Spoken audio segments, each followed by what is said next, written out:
Hey everybody, this is Modern Refugee. I want to apologize for the poor camera angle here. I got to shoot this video while I'm on the move here, taking care of family members. But I drove past something today that kind of reminded me of something in the past and how much things have changed. I seen a drone and a couple of drone operators spraying a cornfield.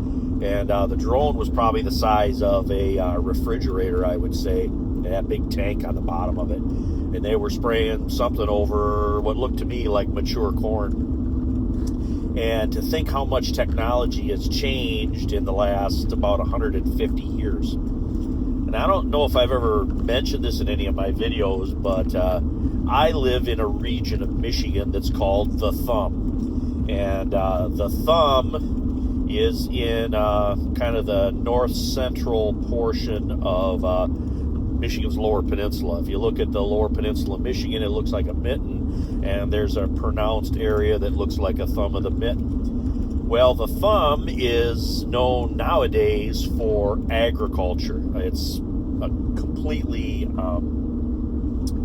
pretty much completely agriculture. There is some woods and stuff, but more or less it's an agricultural area.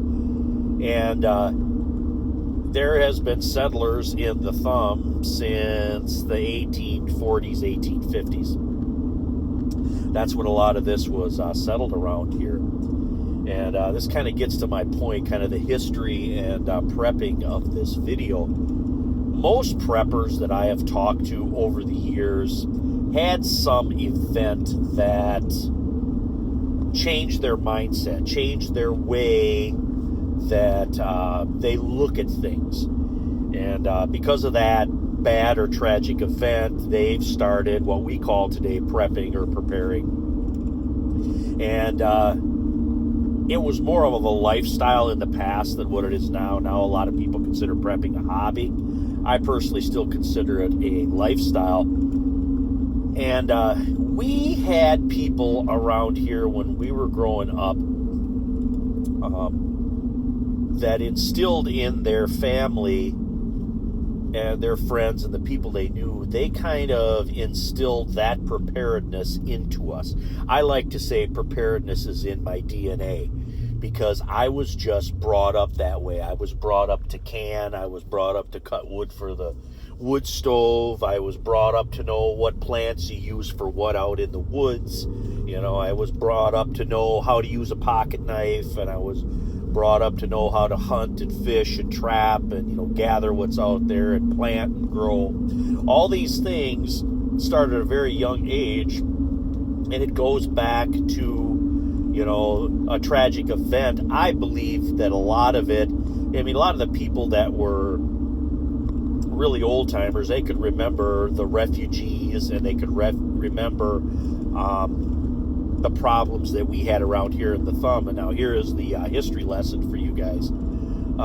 There was two great fires in Michigan's Thumb. And the reason these fires happened was the Thumb, Michigan at one time was all virgin forest. And the Thumb was logged off to prepare it for agriculture. And because of the logging techniques at the time, there were two great fires that went through the Thumb of Michigan. There was one in 1871 and one in 1881. And there's actually a little museum at the very tip of the Thumb called Huron City. And Huron City was one of the places that my mother took me to when we were very, very young. And took me and my friends there because she wanted us to know that basically shit happens and things go wrong and people had to rebuild from the ashes of these great fires. And there's actually there's a house there that's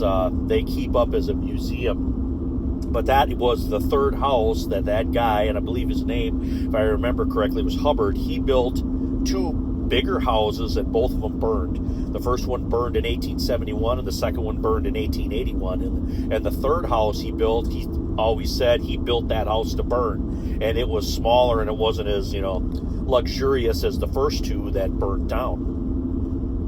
And the people that survived those great fires. And the Great Fire of 1881 in particular, it happened at the beginning of September, and they still speculate today what caused the fire, but all the brush and everything that had grown back from the first fire was very, very volatile, and the theory is that lightning started it, but nobody really knows. And it swept through 3 counties, and it burnt everything more or less to the ground, killed 300 people, and caused just, turmoil in countless lives. And the people that survived that did stuff like lowering themselves down into wells or going out into the lake until the fire subsided so they could come back. And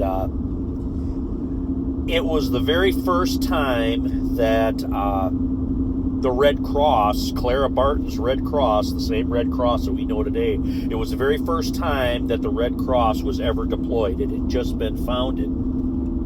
And they came in with household goods and food, and there was literally thousands of people that relied on that because of those great fires. And I like to think that the things that took place in those eras were passed down to my relatives. They seen the hard times, and then that stuff was passed down to me, because I had blood relatives that were in this area back into the mid-1850s.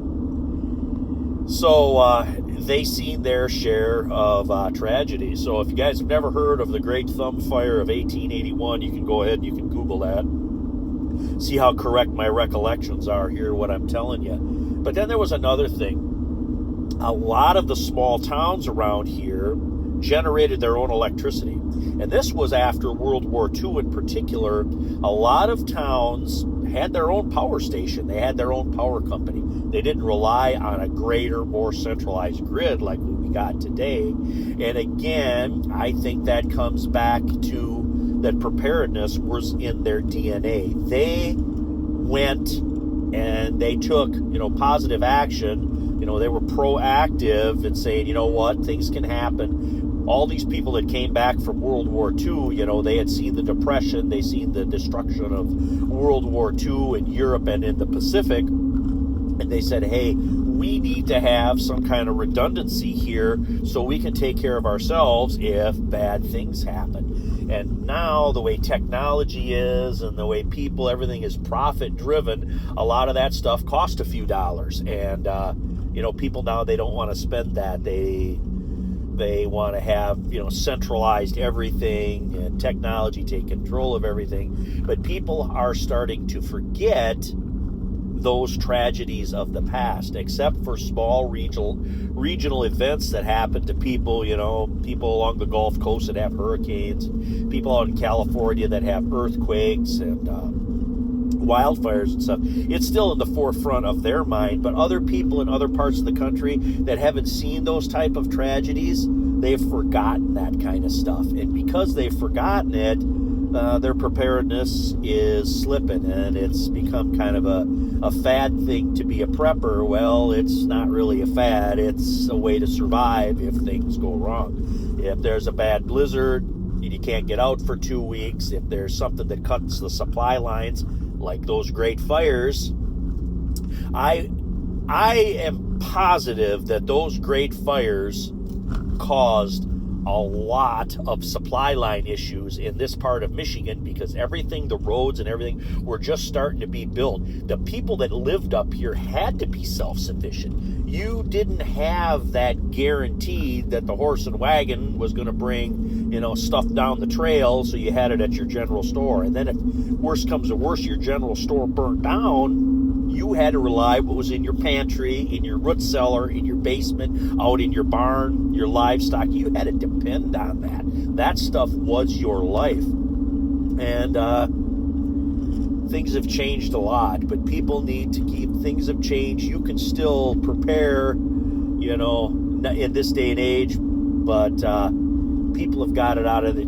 It's been sort of technologicalized. I don't know if that's a word or not, but it's been technologicalized out of our DNA, and the system tries to take that out, because of course that's another system of control. Is if you control the supplies, you can control the people to a certain extent. But preparedness. It's in your DNA, and the people that have forgotten it just have to remember it. And that's why I try to put out these videos to articulate what preparedness should be, so people can live through bad times, because bad times always come back around. Anyway, this is Modern Refugee. I appreciate all my subscribers out there.